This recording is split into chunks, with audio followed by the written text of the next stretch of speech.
1984 സിഖ് വിരുദ്ധ കലാപ കേസിൽ മുൻ കോൺഗ്രസ് എം പി സജ്ജൻ കുമാർ കുറ്റക്കാരനെന്ന് ഡൽഹി റോസ് അവന്യൂ കോടതി. സരസ്വതി വിഹാർ പ്രദേശത്ത് രണ്ടുപേരെ കൊലപ്പെടുത്തിയ കേസിലാണ് വിധി. തൗഫീഖ് അസ്ലം ചേരുന്നുണ്ട്. തൗഫീഖ്, എന്തൊക്കെയാണ് ഈ കേസിൽ കോടതിയുടെ കണ്ടെത്തൽ? നിലവിൽ ജയിലിലാണ് സജ്ജൻ കുമാർ ഉള്ളത്. എന്നാണ് ഈ കേസിന്റെ വിധി വരുന്നത്?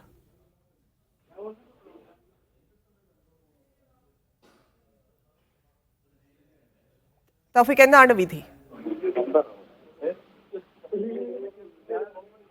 ഡൽഹി ഹൈക്കോടതിയുടേതാണ് ഇപ്പോൾ ഈ വിധി വന്നിരിക്കുന്നത്. വിവിധ കേസുകളുമായി ബന്ധപ്പെട്ട് ഇതിനോടകം തന്നെ ഡൽഹി ഹൈക്കോടതിയിൽ കേസുകൾ നടക്കുന്നുണ്ടായിരുന്നു. 1984 ഈ സിഖ് വിരുദ്ധ കലാപവുമായി ബന്ധപ്പെട്ട് സരസ്വതി വിഹാർ പ്രദേശത്ത് രണ്ടുപേരെ കൊലപ്പെടുത്തിയ കേസിലാണ് ഇപ്പോൾ സജ്ജൻ കുമാറിനെ അദ്ദേഹം കുറ്റക്കാരനാണെന്ന് ഡൽഹി റോസ് അവന്യൂ കോടതി ഇപ്പോൾ വിധിച്ചിരിക്കുന്നത്. ഇദ്ദേഹത്തിനുള്ള ശിക്ഷാവിധി 18-ന് പ്രഖ്യാപിക്കുമെന്ന് കൂടി കോടതി അറിയിച്ചിട്ടുണ്ട്.